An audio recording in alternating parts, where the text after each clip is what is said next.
Now. On 105.9 FM and streaming worldwide on the WMAL app. O'Connor and Company. Holy Moses, we made it. It's 5:06. It's Monday, but it's not just any Monday. It's the Monday. It's election eve. And I feel like, Julie Gunlock, we've been focusing on this week for the last, 2 years, really. It's finally here. It's crazy. It is. And there's still plenty of work to do. I can tell you this. Don't expect to hear from any candidates or anything because they're out there working. And this is the eve of the election. It's our tradition and, frankly, the most responsible thing to do to not have candidates on this close to Election Day. It's in your hands, I guess, is what I'm trying to say. It's in your hands, and it's in the candidates' hands, and it's in the system's hands, our electoral system here. That's right. But that doesn't mean we don't have a lot to do and a lot to talk about. Coming up at 6:35, I don't know who this person is. Patrice Onwuka, is that how you pronounce it? Onwuka? She's, of course, our partner in crime here on O'Connor and Company, and we're going to talk to her about a piece she just wrote about the black women vote. You know, everyone said the black women is going to buoy Kamala Harris across the finish line. Patrice Onwuka says not so fast on that one. 7:05, Joe DeGenova. 7:35, Trevor Maddich on your Commanders' commanding performance yesterday in New York. 8:05, Sean Spicer gives us his last look at the electoral map. And then 8:35, Annette Catchings. Woman of the Year. You've seen this video. In fact, can we just I know we got a lot of things to talk about here. In this hour, if you have not seen this video, it went viral. This is, we've talked to Annette before. She ran for mayor of Alexandria. Yeah, she's a friend of mine, and You she know lives in Alexandria. And boy, she is not someone to be trifled with. got That was into on full display Yes. today. Got into a bit of a back and forth at a bougie coffee shop with in Alexandria. crazy leftist Alexandria woman. You mean like the everyone. vast majority of the women you meet in Alexandria? Yeah, I told you people. We're going to play that for you a little bit later on this morning. In fact, in this hour, and then we'll talk to Annette and get her her take on it. Yeah. We'll get to all of that. In the meantime, there's so much to discuss, but I love this story so much. You know, Eugene Vindman's running for the 7th Congressional District in Virginia. Yes, and, he is. I mean, we got a lot of Vindman news this morning, actually, because he had an absolute Hindenburg meets the Titanic disaster of an interview on Channel 9 WUSA. He was asked some very simple questions about some, discrepancies in his military record and other things. And my God, if you pulled up a Wikipedia video or asked Siri, what does it look like when a politician is lying? They'll show you this Vindman video. It is so bad. But we're going to get to that. But his brother didn't have a good weekend either. Of course, Alexander Vindman, he's the twin brother counterpart. Yes. Yeah, sort of a doughy kind of army officer. Weeble wobble. He was the one who basically instigated the entire Ukraine impeachment hoax against Donald Trump. And remember, his role there was he was on the National Security Council. So he is a national security expert. You ask anybody in the military right now what the greatest under-discussed threat to our nation, to our military, to our civilians, you ask any of them what the greatest under-discussed and under-covered threat is on the national security platforms, they will say cyber attack. Cyber attack, cyber attack. It's the thing that we're the most vulnerable. We need to spend more money on it, and hardly anyone ever talks about it, right? Don't you hear that all the time? Yes. Cyber attack, cyber attack, cyber attack. Now, again, remember, Alexander Vindman, the man who started the Ukraine impeachment hoax, he is on the National Security Council, or was. He put out a tweet that shows a screenshot of a direct message he received. And I've got to read it to you because anybody who has taken basic cyber training at their company will see this for what it is. Here's the direct message.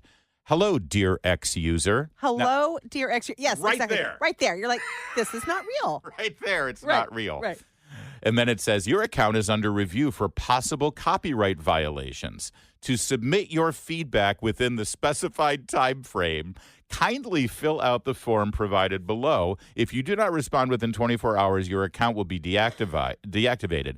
And then the link for you to fill out your form is a website called beginnernotice.com. Yeah, that seems totally legit. With wishing you a wonderful day, ex-support team. Now, this is obviously a scam. This is obviously the Nigerian prince asking for money to be wired into his account. This is obviously a phishing violation. Alexander Vindman, National Security Council expert, brother of the man who wants to be your congressman in Virginia 7, posts the screenshot of this and says, the timing right before the election is very troubling. This can be an effort to silence critics of Donald Trump and Elon Musk. Can someone please tell me if this is legit? Oh, my and God. Julie, I just want to tell you, the responses are just glorious. Oh, dear. He also actually replied to that and said, alternatively, Elon's thinly staffed Twitter was hacked. So now he thinks that Twitter got hacked. I love the by sending- responses. I love the responses. Good God, you're even stupider than Mark Cuban. Yes, Jim Treacher said, that Nigerian prince is MAGA too. Don't trust him. It was just, this is your National Security Council expert. And then, as I said, his brother, who wants to be your congressman from Virginia. Oh, I have to just you say, have a little more on Alexander? No, Go just ahead. really quickly. His own wife responded to his tweet and said, it's a scam and they are hacking most accounts. So, I mean, what was she in another room? Could they not talk? Could she not run into the other room and say, like, hun, she was raking. Maybe she was raking. And Well, then, he certainly hasn't been outside doing any heavy lifting for the family. she thought, I know. Instead of going in the house and quietly telling him to delete the I will respond. You're a moron. Right. That's a little His passive own aggressive his there, own dear. Wife. His own wife. Who, by the way, is kind of a psycho too. So we don't have time to get into her. Could I? You're making me go on a tangent about. I'm sorry. Okay, so Heather Hunter, a little later, maybe at the later in this hour, let's talk about how husbands and wives converse with each other publicly on social media and how it can be awkward. Because I had an incident with Meredith last week that you reminded me of. No, it's great. It's actually. still raw. So that's Alexander Vindman, the National Security Council expert, right?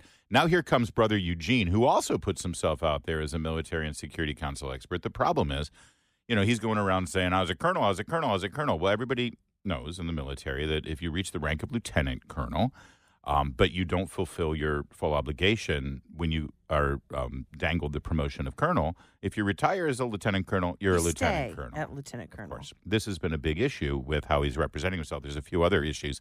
He said that, he was in combat and all this stuff. Sounds familiar, right? Right. Well, listen to this exchange, if I may. This is absolutely this is all you need to know about the man who wants to be your congressman. This has nothing to do with his military service at this point. This has to do with that he is an obvious fraud as a candidate, and he can't even lie well. Yeah. Listen. To clarify, did you retire at the rank of lieutenant colonel? Yes or no? I'm a retired colonel. And but there's any there's a difference in rank there. So just help me clarify and help me understand, right? So did you retire officially as at the rank of? I wish she had said, did you retire as an 06 or 07? Because you got lieutenant colonel, you got colonel, and I feel like that. Just narrow it down that way because he's playing with the semantics here. But it goes it gets even worse. At least she did ask him. Yes, though. and press him about it. Exactly. And I wouldn't have known 06 was. You have to sort of be in a military. And this reporter probably didn't know. Lieutenant colonel, even though you hadn't yet hit the requirement for colonel. So, Simone, again, my opponent is lying about my record, just like he lied about his fake family. I'm entitled to be called colonel, and that's all there is to it. All right, and I'm sorry, I misspoke. Even I meant 0506. Did you hear that? I'm entitled to be called colonel. By the way, anytime you're a retired officer or enlisted NCO from the military and you start talking about what you're entitled to be called, not a good sign. Not a good sign. And I have no idea. What is this? He lied about his fake family. I don't know what he's talking about. In fact, I think I do know what it is. Derek Anderson posed for pictures with people in the constituents, people, voters that with children, and I think his sister and their kids to make and people were saying, he's making it look like those are his kids, and it's like no, they're not. He wasn't trying to maintain that it was his kids. That's what they're referring to. Oh, that's pretty weak. It's very weak. All right, so first you got him saying I'm entitled to be called colonel. Yeah. Can you imagine? And boy, anyone in the military or retired in the military who's listening to us right now, when you hear that, boy, what kind of red flag is that? Yeah, that means you shouldn't be anywhere near power. Did you retire as a colonel or lieutenant colonel? And the response is, I'm entitled to be called colonel. That speaks volumes. But it goes on. There's more to this. Just listen. Eugene Vindman, the man who wants to be your congressman, Virginia 7. I hope you're listening down there. WMAL. Making sense of the news. Live From the Home Paramount Pest Control Studios. Home Paramount, the leader in pest control since 1939. All right, let's get back to this. Eugene Vindman in this disaster. And by the way, the fact that he did this interview, I think this was Saturday, may have been Friday. The fact that he's doing this because he has not done many interviews. He goes on MSNBC all the time. Right. He doesn't talk to anyone. They're in trouble. He's doing this as some sort of last ditch. Okay, let's reach some voters. And boy, if there are some undecided voters in Virginia 7, well, this should make your decision for you. Listen to the man who wants to represent you, and just you tell me if you think he's being forthcoming and honest. To clarify, did you retire at the rank of lieutenant colonel? Yes or no? I'm a retired colonel, and But there's any a difference embellishments. there's a difference in rank there. So just help me clarify and help me understand, right? So did you retire officially as at the rank of lieutenant colonel, even though you hadn't yet hit the requirement for colonel? So, Simone, again, my opponent is lying about my record. Did you notice that she said yes or no? It's like a Very simple yes or Very no. simple. Can't do the yes or no. Right. And you know why he can't do the yes or no. He's trapped. Just like he lied about his fake family. I'm entitled to be called colonel, and that's all there is to it. Okay, what about, as you touched on, you're a decorated veteran. You have a distinguished career. That's not up for debate. But to clarify again, your opponent is attacking your combat record. Did you fight in combat? Well, my answer to that is I deployed to Iraq, a combat zone, and I'm proud of my record. I received hostile fire pay. My opponent, once again, is lying about my record, just like he lied about his fake family, to distract from the real issues in this race. The same talking point. He's lying about my record, like he lied about it. So I got combat hazard pay, I think are the words he used, right? Right. I put this out on my ex social media platform there, and I posted the video, and somebody replied and said, I was in the Air Force, and I was stationed in France, and once in a while I had to fly supplies to Saudi Arabia. Yeah. So I was entitled to combat hazard pay. And he said, I would never ever say that I served in combat. And honestly, I mean, if you're undecided at this point, but I mean, I do urge you to look at this, at some of the things on Facebook and how service members have responded to how he answered that question. Yeah. It is overwhelmingly disgust from these service members who can see this grift going on. Yeah, there's a little bit more too, but I also, when she said you're a highly decorated veteran, and somebody posted a picture of he and his brother with all the ribbons, ribbons, and then a picture of Dwight D. Eisenhower with like one. Yes, he's got one ribbon. He was a 5-star general, supreme commander of the Allied forces in charge of D-Day and victory in World War II, and he's got like 1 or 2 ribbons. Yes. And it's like, you're highly decorated. Okay, dude. What voters care about, what they care about is high prices, inflation. They care about abortion, restoring access to abortion care. And those are the important issues in this race. So when you So bad at this. Ugh. Horrible at this. And I'm sorry, I get triggered by all the semantics that they use for killing babies. But this new one, abortion care. Yeah. Abortion care. Gross. All right, anyway. posted on Twitter February 10th, quote, I'm running for Congress because democracy is on the line. I fought for our nation in combat. Yes or no, you fought for the nation in combat? I stand by what I said, and I stand by my military service record. Okay, let's move along. In terms So she gave it a good 90 seconds. I'll hand her to that. But the question, it's a yes or no question. Did you fight in combat? And he said, I stand by what I said. That's not yes or no. I'm asking you a direct question. Yes or no, sir? Where is your honor as a retired colonel? Yeah. That question should be as easy to answer as what is your eye color? What is your hair color? These things should not be difficult. There's no sort of, pivoting. Well, he did. He pivoted, but it shouldn't require that. It's so obvious he struggled. Coming up, how to engage in a conversation with your spouse on social media where all the world can see. We now have an example from the Vindmans. I will give you my example with my lovely wife that just happened last weekend. So Alexander Vindman looks like a dope for putting out this obvious phishing scam and saying, Elon Musk and Donald Trump are trying to censor critics. And his own wife replies to him on social media saying, dear, honey. it's just a fishing thing, right? Which again, if you saw your husband put up something kind of stupid, right, you'd probably, I don't know, walk around the corner in the house. Right. Or I don't know, call him and say, honey, that's obviously a scam. But instead, she publicly says it's a scam and they are hacking many accounts. So she basically says, honey, you're a dope. Meredith and I have had several exchanges over the years that have been public where, I'll say something on Twitter, she will say something back, and I'll reply and saying, you're sitting right across from me on the sofa right now. You have something to say to me, just talk to me, right? So the other day, it was Halloween. October 31st, Halloween. We Catholics, of course, think of it as All Hallows Eve, the day before All Saints Day. Protestants call it Reformation Day, because this is the day that apocryphally, he didn't really do it, but Martin Luther nailed the 99 Theses to the door, which is it's a lie, but who cares? It's like Christmas morning for Protestants. Exactly, they love it. So, and of course. Famously, Meredith and I'm Catholic and she's Baptist, and she's actually going to divinity school. She's getting a master's degree and all this stuff. So she's very Protestant, right? So she tweeted this out and she said, "Happy Team Luther Day to all the anathematized," because, anathema, it was in a Council of Trent, right? So I replied with, so this is, always pay attention when you're on social media because the world will see. Yes. This was during when we were having a news break. I was just checking my Twitter feed. I saw that she had done that. So I replied, as I often do, with a GIF, the little animated pictures that they offer you. Yeah, really nice one. Saint Pope John Paul II. Right. Putting, thumping his chest with his fist and pointing at somebody. It's like a very sweet thing. Yeah. And I replied with that, hey, we Catholics still love you, pointing and then thumping your chest, your heart. Right.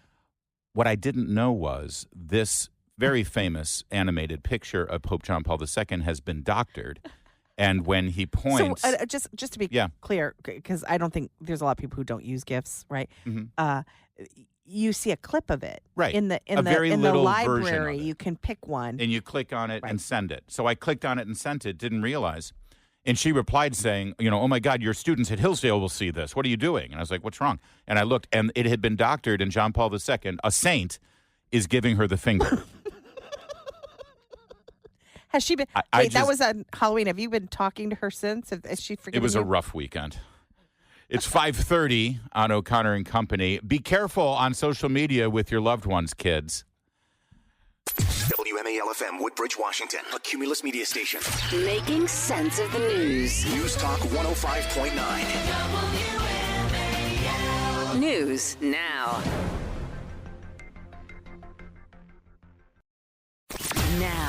On 105.9 FM and streaming worldwide on the WMAL app. O'Connor and Company. 5:37. It's O'Connor and Company, and it is the day before the election. And honestly, it's all up to you now. And we're excited about what you're going to do. We are truly excited. This is going to be a heck of a week. Joining us at 6:35, Patrice Onwuka, our colleague, is going to talk about the black women vote that's looming large right now in certain jurisdictions. 7:05, Joe DeGenova. 7:35, Trevor Maddich. On the when the Redskins win, Republicans win a presidential election. That's historically, And boy, did they win yesterday. 8:05, Sean Spicer is going to give us his last look-see at what he thinks the election's going to be. And then at 8:35, Annetta Catchings. We're going to talk about her encounter. What are they calling it? Racist coffee shop? Racist. I can't. Coffee shop you racist. too quick. Yeah, coffee shop racist, something like that. Coffee shop. She ran into a white, woke, liberal woman of a certain age. Which I have been talking about on the show for 4 years. Yes. To call her a Karen is not nearly fair to all the Karens out there. It's so beautiful. All right, so we'll get into all of that.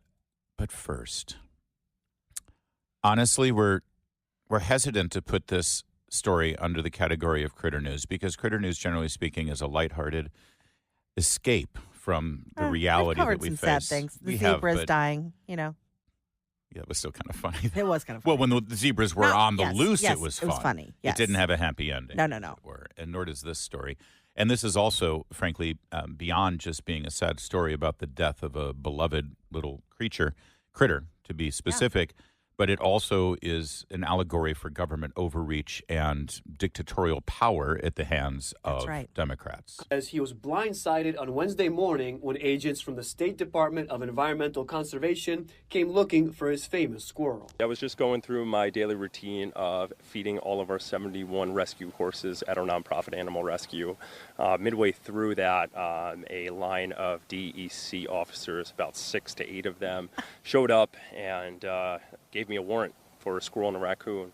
Now let's just pause there for a minute. Understand what he's saying. These guys own a sanctuary farm, a sanctuary for rescue animals. How many horses did he just 71. say? 71. This is out in rural Pine City, New York. It's not, this is, they're completely... Right, isolated. Also, it's important to know that this squirrel, he mentioned they were there with a warrant to take a squirrel and a raccoon. Mm-hmm. And so you're probably thinking, oh, they just recently rescued these wild animals. Right. They rescued them 7 years ago. Those animals were totally domesticated and had lived with this family for 7 years. They were pets at that point. This is, of course, Peanut the squirrel that we're talking about, if you haven't already heard the news. And did you hear that also officers from the State Department of Environmental Conservation? 8 of them. It sounds like something out of, Atlas Shrugged. Yes. Eight of them show up for a squirrel. For a squirrel. And a raccoon. And you would also think that there was some recent incident that these animals are rabid. They had just bit somebody. There has just been... No, none of that happened here. Search warrant said Longo was in unlawful possession of wildlife. He says agents ransacked his property for 5 hours until they found Peanut and Fred the raccoon. We complied. We weren't allowed to move. We were police escorted into the bathroom. Mind you, this is a search warrant for a squirrel and a raccoon. And I feel like this was a little bit of an overkill.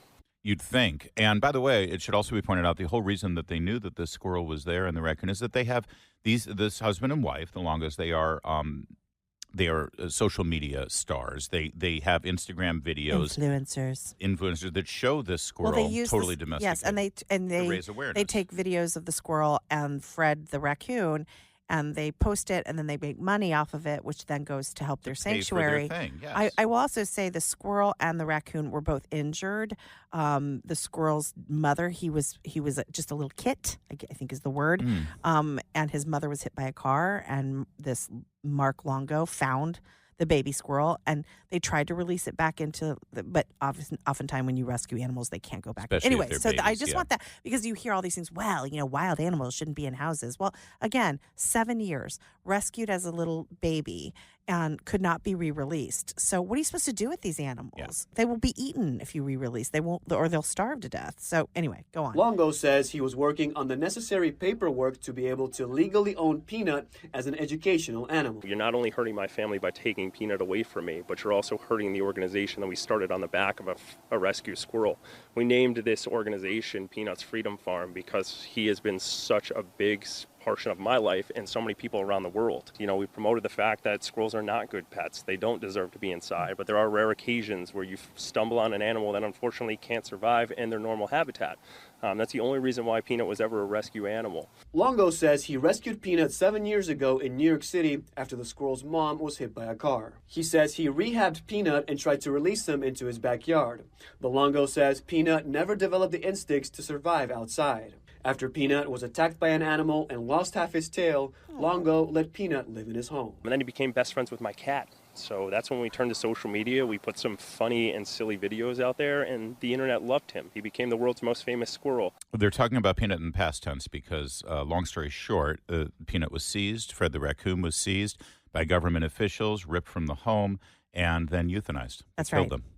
They killed them because the New York Department of what's this environmental bureaucratic something. name? It had the New York Department of Environmental Conservation Conservation. had to go out of their way with 8 officers to ransack a home with a warrant to take a squirrel and a raccoon who were living on their own, minding their own business, and actually raising awareness about this farm that had rescue animals. They had to take them and then kill them because that's environmental conservation. And I've seen some conservatives on social media platforms saying things like, it's just a squirrel, who cares, da, da, da.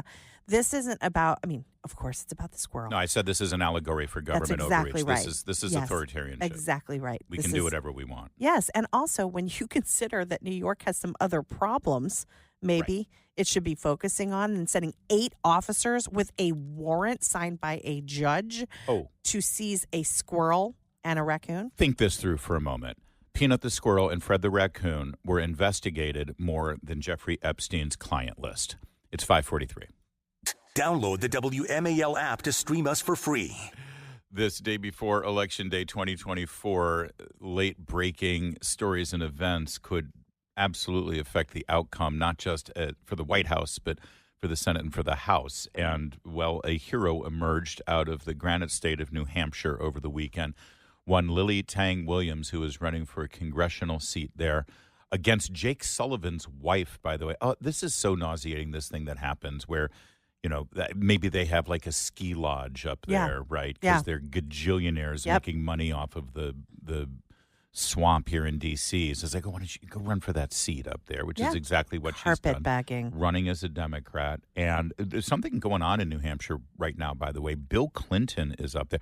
You got to say, of all the surrogates for Kamala Harris, Bill Clinton is one of the bigger names and one of the more powerhouse, although he has been like talking about, Carrie Lake's, nice figure. And on the border. Right, and the border. And so maybe they're just like trying to put him on the reservation here, do no harm. Right. But he's in New Hampshire. You'd think it would be a full court press now for North Carolina, Pennsylvania, Michigan, Wisconsin, Georgia, and Arizona are starting. But still, that's where you'd put them. New Hampshire? Yeah.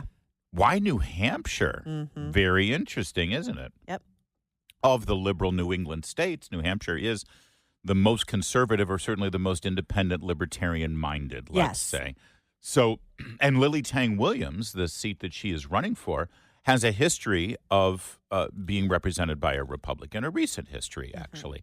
So if there is momentum for the Republican ticket, it could sweep Ms. Williams into the office. Yeah. Meanwhile, again, the candidate that she's running against, this Jake Sullivan's wife. I'm sorry, I don't even have her name because it's irrelevant. It's Jake Sullivan's wife. Yeah. That's all you need to know. Well, listen to this exchange that occurred during the debate because it absolutely went like through the moon viral over the weekend. And hope for the best. Hope that the results will trickle down to hardworking people. I take a very different approach. I believe that the middle class deserves a tax cut. I'm sorry, I should set this up better. This is at a debate, final debate before the election, and she's doing typical, they want to give tax cuts to the rich and hope that it trickles down to the poor and da-da-da-da. Right. Lily Tang Williams, if you hadn't picked up by her maiden name there, or her married name, is a Chinese immigrant. She fled communism. Yes. In fact, the story behind her fleeing communist China to come to America is that a pro-freedom evangelist in China was handing out pocket-sized constitutions. She read the U.S. Constitution and was so inspired that she fled that nation to follow her dream of freedom and liberty, and she sees what communism does in a totalitarian state. She reminds me a lot of G. Van Fleet. Here in our backyard. She's our own Absolutely. sort of Lily Tang. So here's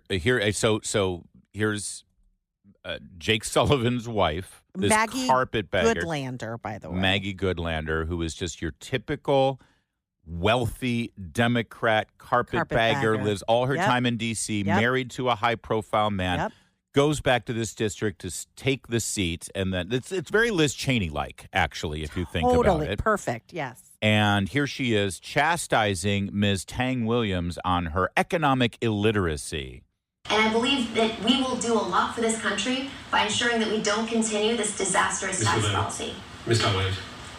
You are wealthy. You're worth $20 million to $30 million. How do you know about regular people suffering? Do you go shopping, go to Walmart, buy food? I talk to those people. And you pretend to be renter in Nashua a few months ago, moved back to run for this open seat with millions of dollars from Washington, D.C. insiders. And the millions of dollars, I don't have money to run a TV ad. And you pretend you are poor, complain rent is so high.